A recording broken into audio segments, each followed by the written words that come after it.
우리 주변에서 벌어진 황당하고도 억울한 사건, 속사정을 짚어보는 사건 엑스파일입니다. 송지원 변호사, 이경민 변호사와 함께합니다. 어서 오세요. 안녕하세요.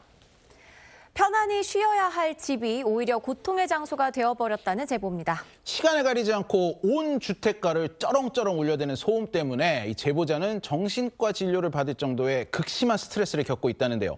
대체 무슨 소음이길래 이 정도인지 직접 들어보시죠. 네, 재택근무한다고 집에 있으면은 윗집에서 집안에서도 쿵쿵, 그리고 좀 잠잠해지나 싶으면은 집 바깥에서 쿵쿵 소음이 미친 수준이거든요. 같이 사는 이웃 중 한 명이 시도 때도 없이 주택가 공용 공간에서 쇠를 갈고 망치질을 합니다. 이게 말이 되나 싶을 정도거든요. 잠을 제대로 못 자가지고 수면 장애가 생긴 지 지금 몇 개월째 되거든요. 수면제로 억지로 잠을 자다가 안 돼서 지금은 이제 정신과 다닐 정도예요.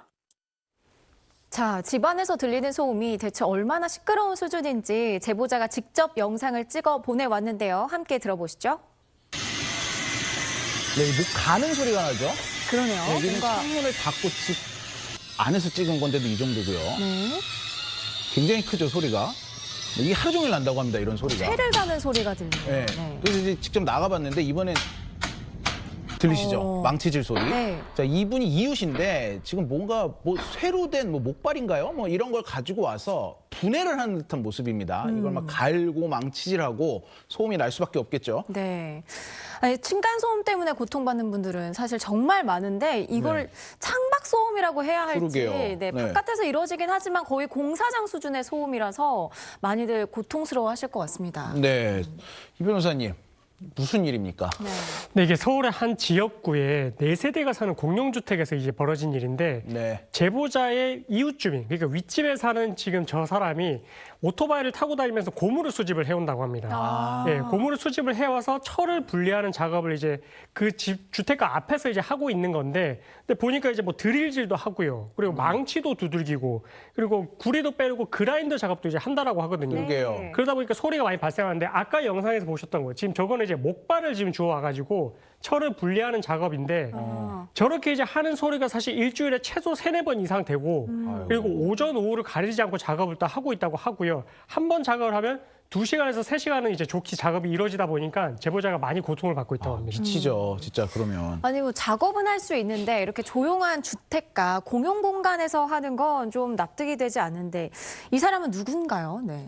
이 소음을 내는 이웃은 건물 하자술이나 고물 판매를 업으로 하는 분이라고 합니다. 변호사님께서 말씀해 주셨듯이 그 동네를 돌아다니면서 고물을 줍고 네. 그 고물을 집으로 가져와서 이 집 안이나 밖에 공용 공간에서 고물 분해 작업을 한다고 해요.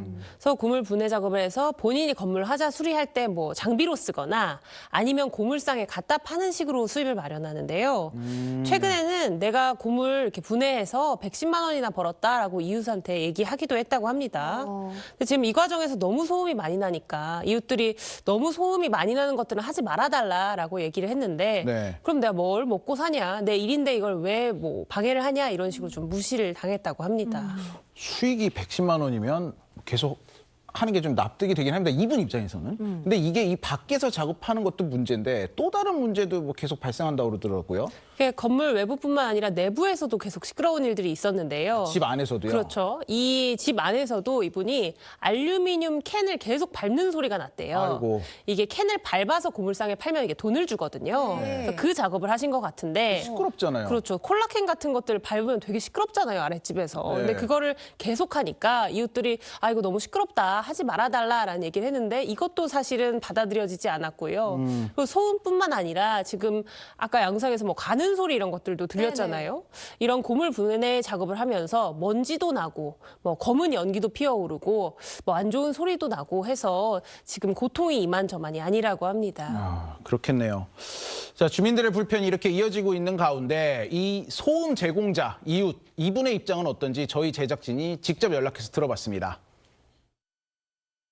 브랜다로 그런 소리 계속 내는 것도 아니고 막 끝내는데 난 잘못한 게 별로 없는 건데 소음 가지고 말하는 거는 크게 나는 것도 아니고 이웃집가는 내가 밤에 하는 것도 아니고 참 사람들이 너무하네. 해결할 수 방법이 나한테 감정을 가지고 자꾸 이러는데 나는 먹고 살기 위해서 뭐 깡통 주워가지고 발로 밟아가지고 그 소리 그 정도도 못 내면 나 살기가 힘드니까 난 내 마음대로 할 거예요.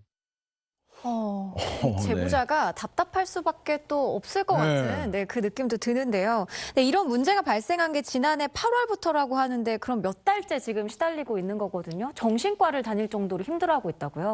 그렇죠. 이제 제보자가 잠을 못 자니까 뭐 수면제를 또 복용을 하기도 했는데 그래도 안 돼서 최근에는 이제 정신과를 다니고 있다라고 하고 있고요. 네.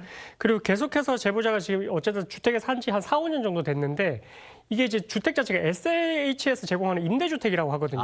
그래서 네. 한번 들어가면은 최장 20년까지 살 수 있다고 합니다. 네. 아이고. 그러다 보니까 이게 이제 본인도 이제 경찰에 문제 제기도 하고 싶긴 하지만 계속해서 이제 마주쳐야 되는 상황이다 보니까 이게 이제 법적 분쟁으로 비화가 되면 나중에 이제 계속해서 살아야 되는데 이제 껄끄러워지지 않습니까? 20년을 살아야 되는데. 그렇죠. 이제 그러다 네. 보니까 이제 그렇게도 할 수가 없고 그래서 SH에 이게 조용히 민원을 제기를 했다라고 합니다. 민원을 제기를 했더니 이거는 개인 간의 문제이고 본인들은 중재를 할 수 있는 권한도 없고 그리고 한 번 입주를 하게 되면 이게 뭐 퇴거를 하는 규정도 없다 이렇게 이야기를 하고 있다 보니까 저희 취재진 측에서도 이제 연락을 이제 드렸을 때 SH 측에서 마찬가지 입장을 밝혔거든요. 그러니까 뭐 입주 시나 재계약 시 뭐 경제력 정도로 확인을 해볼 수 있지만 여기 세입자가 문제를 일으켰을 때 뭐 강제로 퇴거시킬 수 있는 그런 권한은 없다라고 합니다.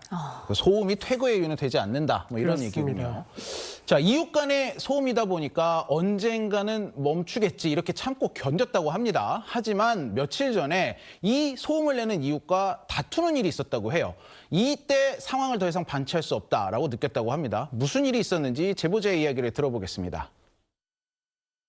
최근에 주차 문제가 있어가지고 제가 대화를 좀 하자고 이제 불렀어요. 근데 그 이웃이 이제 문을 열자마자 뭐 하면서 이 새끼야 하면서 먼저 욕설을 하더라고요. 그동안 이제 반복된 소음과 주차 문제로 제가 너무 이제 스트레스가 쌓여가지고 참지 못하고 저도 뒤따라가서 소음 문제에 대해서 항의를 했는데 그 이웃이 고물 작업은 자기 일이다. 이 소음이 싫으면 경찰에 신고해라. 이렇게 이제 먼저 나오더라고요. 그 이후에도 이제 뭐 그라인더 작업이나 망치질, 드릴 작업이 계속되었거든요. 더 이상은 저도 진짜 이제 못 참겠어요. 너무 사람이 미치겠더라고요. 이게 결국에는 좀 태도의 문제인 것 같아요. 네. 네, 취재진에게도 뭐 내 맘대로 할 거다. 또 제보자에게도 경찰에 신고할 거다라고 이렇게 그렇죠. 나왔다는 거잖아요. 자, 아니 근데 이게 해결할 방법이 아까 SH공사에도 없고 경찰에 신고할 사항인가 싶기도 하고 어떻게 뭐 소송밖에 없습니까? 이런 거는? 일단 제보자는 이 건에 대해서 구청과 법률구조공단에 문의를 했습니다. 네. 근데 구청에서는 우리는 사업장 소음, 공사장 소음을 관리를 하는 거지 개인 간의 뭐 생활 소음은 우리 관할이 아니다라고 선을 그었고요. 법률구조공단도 형사로 하긴 어렵고 민사로 하셔라 이런 답변을 했다고 합니다. 네. 근데 사실은 구청이나 법구공 말이 맞아요. 그래서 이 건을 형사로 해결을 하기는 어렵고요. 민사 청구를 해야 되는데 네. 최근에 이제 위자료 300만 원이 인정된 판결이 나왔습니다. 그래서 피해를 입은 사람들한테 한 명당 300만 원을 주라라고 판결이 나온 거고요. 그런데 소음이 낮다고 이게 무조건 인정이 되는 건 아니고요. 수인한도 이상의 소음, 그러니까 참을 수 없을 정도의 소음이 낮다는 걸 증명을 해서 이게 위자료 청구도 좀 해볼 법하다고 봅니다. 네. 이게 뭐 생계를 위한 일이라고는 하지만 이웃에게 너무 큰 고통을 주지 않습니까? 네. 뭐 소송까지 가기 전에 타협이 좀 잘 됐으면 좋겠습니다.